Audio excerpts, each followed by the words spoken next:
Hello and welcome to another video on Pulse-Fired Gaming. Today we're looking at the Onil Creations MC80 Star Cruiser in Star Wars Armada scale. I've purchased a couple of his ships, including supporting him on Patreon.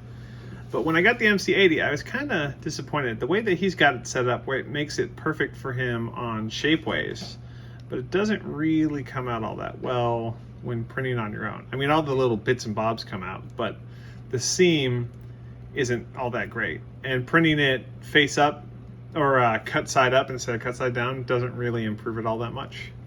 So I asked him on his Patreon if he would produce the model with the body as a whole, and he did, and here we are. So we're going to assemble it today. This is one assembled one. It was hollowed by me in Chi2 box. You could see that there's some little support boogers left on there from poor contact depth. That's something that can be fixed.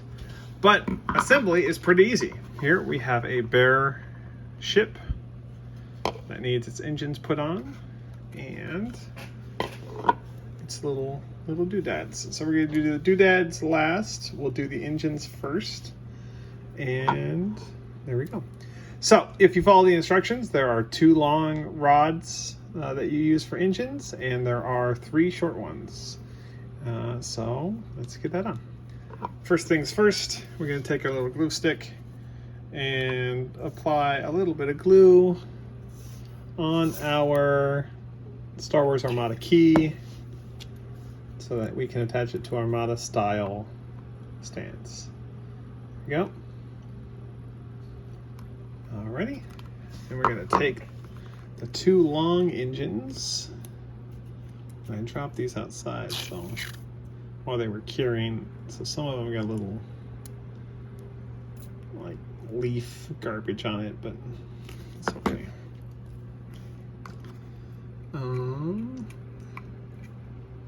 This ship was primed with Rust-Oleum 2X gray primer, which I think is a well-regarded primer for plastic for 3D printing and such. All right, the 2 long ones go right there. You can set them anywhere, but the instructions instruct you to put them right there. Okay, so let's grab the 3 small ones. Get a little glue on that. And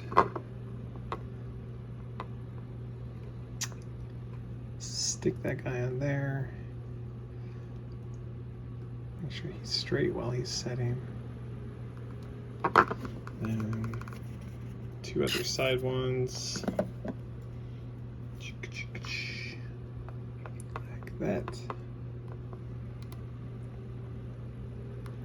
I like the way the side ones go on better. What's going on with this guy? For some reason he doesn't want to stick, so let's take a little bit of this off. Oh, it's because there's like support material still there. Let's knock that off real quick.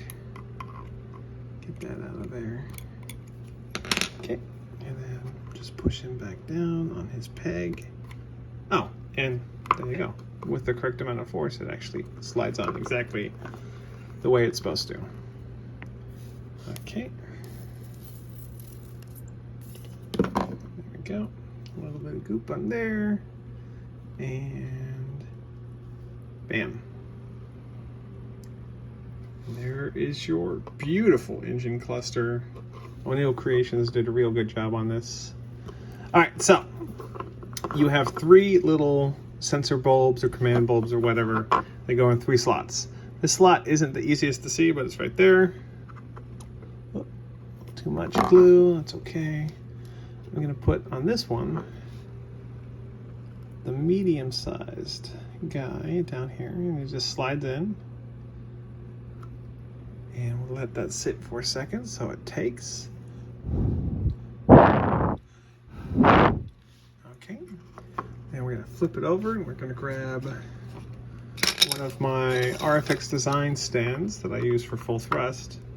While everything that I do, everything that I produce for my own personal table is in Star Wars Armada scale. We don't actually play Star Wars Armada. We play Full Thrust, which is a miniatures agnostic game from Ground Zero Games that lets you basically build whatever ships you want. So there's a very good like multi-universal, I can basically play with ships from any universe, which if you've been a channel subscriber for any amount of time, you know that I like to print ships from basically every universe. All right, and here's the last spot.